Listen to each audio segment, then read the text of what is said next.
আমার আপনার নবী সাইয়্যিদুল মুরসালিন ঘোষণা করেন যে আমি নবী মুহাম্মদুর রাসূলুল্লাহ যে সময় দুনিয়ার জমিন থেকে চলে রওজা পাকে চলে যাব, আমার নবীর রওজাকে যারা জিয়ারত করবে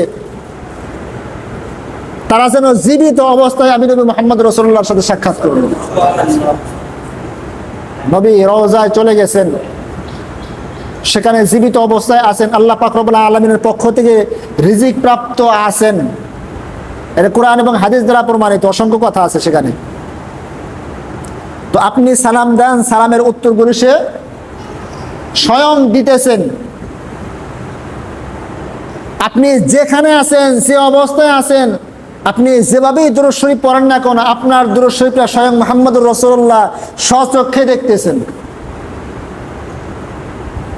আপনার ভাঙ্গা ঘরে শুয়ে শুয়ে আপনি দুরূদ শরীফ পড়ছেন, এটাও আমার আপনার নবী মুহাম্মদ রাসূলুল্লাহ দেখতেছেন।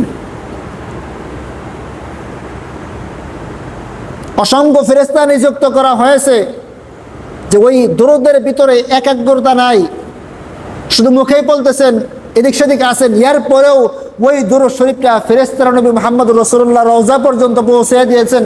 ইয়া রাসূলুল্লাহ, ইয়া হাবিবাল্লাহ, আপনার অমুক উম্মত, তার নাম অমুক, তার বাবার নাম অমুক, তার ঘরটা এইদিকে, তার ঘরের দরজাটা এইদিকে, এমতো অবস্থায় বসে বসে আপনার প্রতি দুরূদ শরীফ পেশ করতেছে।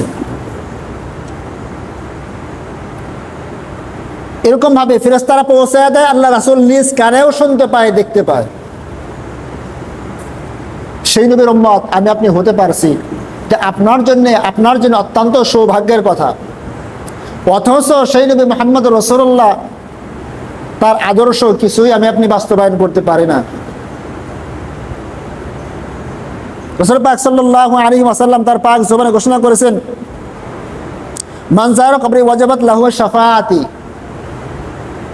যারা আমি নবী মুহাম্মদ রাসূলুল্লাহর কবরকে জিয়ারত করলো, আমি নবী মুহাম্মদ রাসূলুল্লাহ রওজা পাকের কাছে এসে রওজা পাক জিয়ারত করলো, আমি নবী মুহাম্মদ রাসূলুল্লাহকে সালাম জানালো, তাকে শাফায়াত করে জান্নাতে নেওয়া আমি নবীর জন্য ওয়াজিব হয়ে যায়।